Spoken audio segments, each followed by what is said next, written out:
With some political moments, it's impossible to know just how historic it really is as it's unfolding. But this is not one of those instances. Just in terms of sheer magnitude, what we heard yesterday from Cassidy Hutchinson was literally testimony for the history books. It makes Watergate look almost trivial in terms of the conduct in the shadow of what is likely the biggest political scandal in American history. Questions already been raised during our broadcast. Will it matter? Well, Max Boot's column seeks to answer that in the Washington Post. Quote, if there is any justice in the world, Hutchinson's testimony will finally break through the force field of indifference enveloping the Republican Party. But having seen Trump survive too many other scandals that should have ended his disgraceful political career, I cannot be overly sanguine that he has finally reached his rightful reckoning. The cancer has been exposed, but could still continue to metastasize. Joining us now, NBC News presidential historian Michael Beschloss.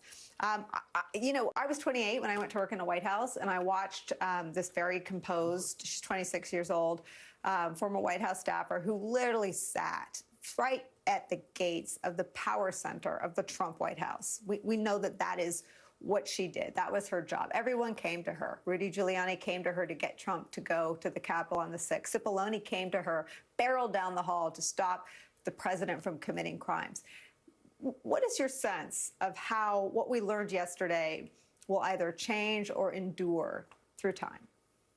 Oh, I think it's going to endure. First of all, honored to be with you as always, Nicolle. Thank you for asking me.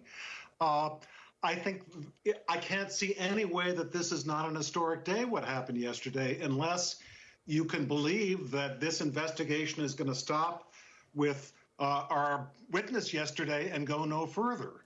You know, to use the Watergate parallel, and I hesitate to say that because what Trump has done is just about the worst thing an American president can do. As we now know, unleashing potential violence in an attack on the Capitol and Congress that's going to remove the peaceful transfer of power and take down our democracy.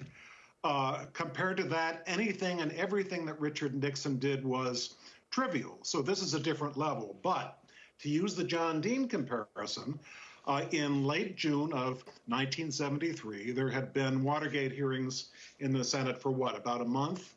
And they were lower level figures, and no one was close enough to Nixon to say this cover up of the Watergate scandal actually involved the president.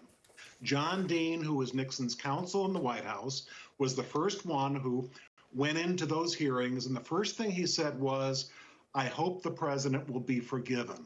That told everyone how serious this was going to be. And for hour after hour, this firsthand witness said that Richard Nixon was at the center of this conspiracy, this plot. And what that did was it broke a lot of other people loose. Some people were scared and wanted to cover their rear ends. And the result was that ultimately Watergate was exposed. Nixon was driven out of office. Trump is already out of office, but as a result of what we saw yesterday, he could face, I guess to use Donald Trump language, he could go through some things. He's going to go through some things, that's right. You know, one of the things I think about all the time is Liz Cheney's view of the existential threat against Trumpism as representing flashing red, danger to our democracy. It is, I worked with her in the days and months and years after 9/11. It is the same way she talked about, and frankly, her father talked about, the threat the homeland faced after 9/11. I mean, she views Trump as an existential danger to our democracy. Talk about Liz Cheney's role in terms of the story that's unfolding before our eyes. Makes a huge difference, and I have agreed with that for 7 years. I've thought that Donald Trump was a potential danger to democracy, and each year that passed, I was more convinced that he was. And thank God for Liz Cheney, who basically may have sacrificed her elected political career in order to be one of the rare Republican leaders that is standing up and saying, this guy is no conservative. He is a radical threat to democratic institutions. That's a radical. That's a revolutionary. That's a threat to America. There's nothing conservative about that. How many other Republican leaders have done that in the last year? Very, very few.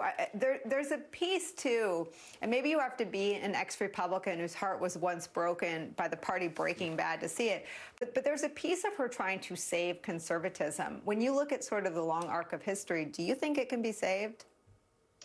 Well, if we're talking about real conservatism, yes. I choose to believe that a majority of Americans still love our small d democratic institutions, want to see a Supreme Court that is not extreme, wants to see a Congress that is not full of people who are bowing to a cult leader in a throne room in Palm Beach, want to see a president who may have views that people disagree with, but at least stays within the rule of law. That's something that you and I have demanded, and people like us for over 2 centuries. All of that right now is in danger.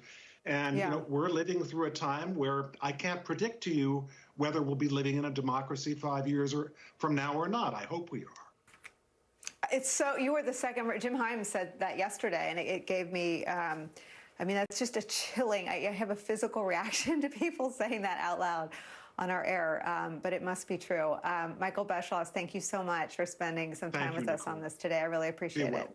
Thank you. When we come back, the key battleground state where Republican primary voters seem to have taken a stand against the big lie. We'll tell you about it. Don't go anywhere.